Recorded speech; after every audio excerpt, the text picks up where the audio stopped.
first album that I truly like bought for myself and played and was just blown away was The Best of Björk.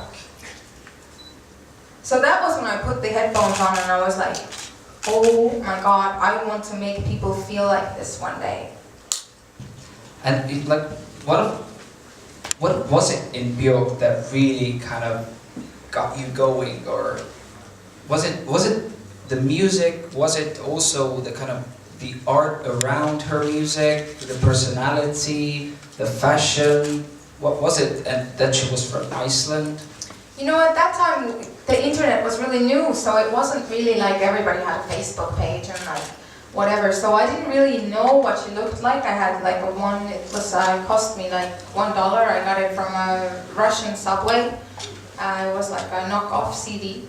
And it was the magic that we were talking about, that you can't manufacture, and you can have the best songwriters in the world in a room and they can't write these songs.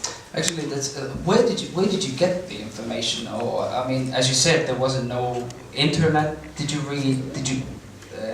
got international music magazines? Local music press, TV? No, I grew up in Elva, Estonia, like 5,000 people in the woods. So no, nobody ordered me music magazines. Radio, you know? TV? No, actually, it was actually an accident that I got this CD because I think I had like 10 krones when I went to Russia, and it was like one CD was like 1 krone, and I bought 9 CDs, and I said, just give me something. Just give me something for the last krone, and he gave me The Best of Björk. Amazing. Are you but by the way, talking about albums, it's are you a song or are you an album person? I'd love to be an album person, but I mean the climate of the music these days is just because we have so much information getting thrown at us that it is the era of the song. What's your favorite album of all time? I'd probably be Björk's Homogenic or Sigur Rós Untitled. Okay, so it's Icelandic. Everything that's Icelandic. I don't know why. They just must have something in the water there.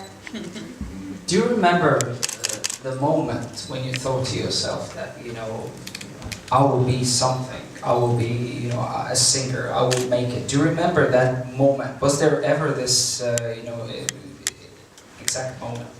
I had a very, very strong feeling about what I was going to do in life, and I kept talking about it every day to my mother, to the point where my mother was like, you're kind of like a crazy utopian, like it's all of these things that you want to do, I'm not sure they're possible. But I had a very strong gut feeling of everything I was going to do always.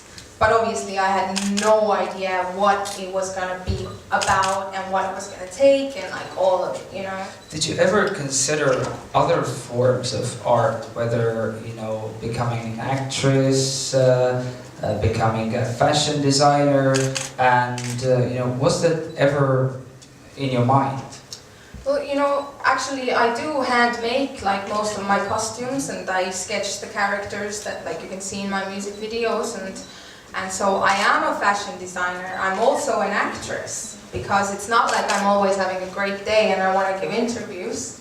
But was it also in your childhood that you kind of, you weren't only thinking about becoming a singer, but you also thought that maybe in the future I will design my own clothes?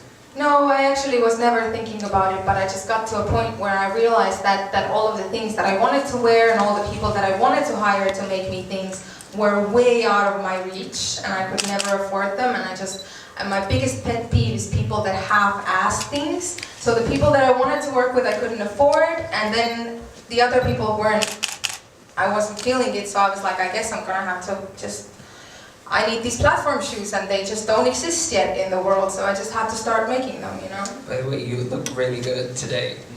Thank you.